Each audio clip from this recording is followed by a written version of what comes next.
Guys, welcome back to my channel. मैं हूं फारिया जावेद और आज मैं आप लोगों के साथ शेयर करने वाली हूं ब्लिनी excellent dark brown creamy hair colour है और आप लोगों के साथ ये शेयर करने लगी हूं और आप लोगों को बताऊंगी तो ये कैसे है। ये देखें, डार्क ब्राउन कलर है,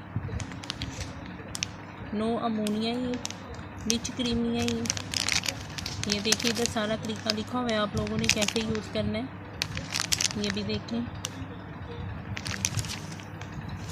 तो मैं आप लोगों को खोल कर भी दिखाऊंगी। सेम इसी तरह का कलर आएगा जैसे ही इसके ऊपर है डार्क ब्राउन कलर है, ये तो सेम इसी तरह इसके ऊपर कलर आएगा। और ये क्रीमी हेयर कलर है।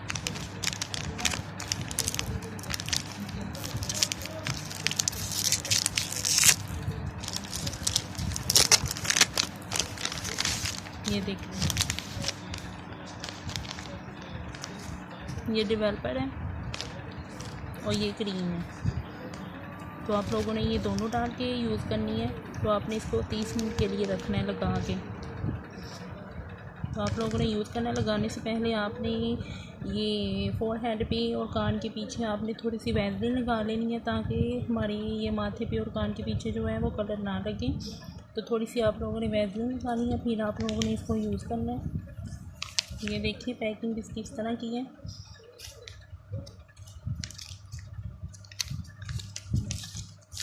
तो आप लोग यूज़ करें, बहुत ज़बरदस्त कलर है। आप लोगों ने इसको यूज़ करना है और आप लोगों को ये वीडियो अच्छी लगी है तो लाइक और शेयर करें, मेरे चैनल को सब्सक्राइब करें। अल्लाह हाफिज़। यूज़ करके आप लोगों ने मुझे ज़रूर बताना है कि आप लोगों को ये कलर कैसा लगा है।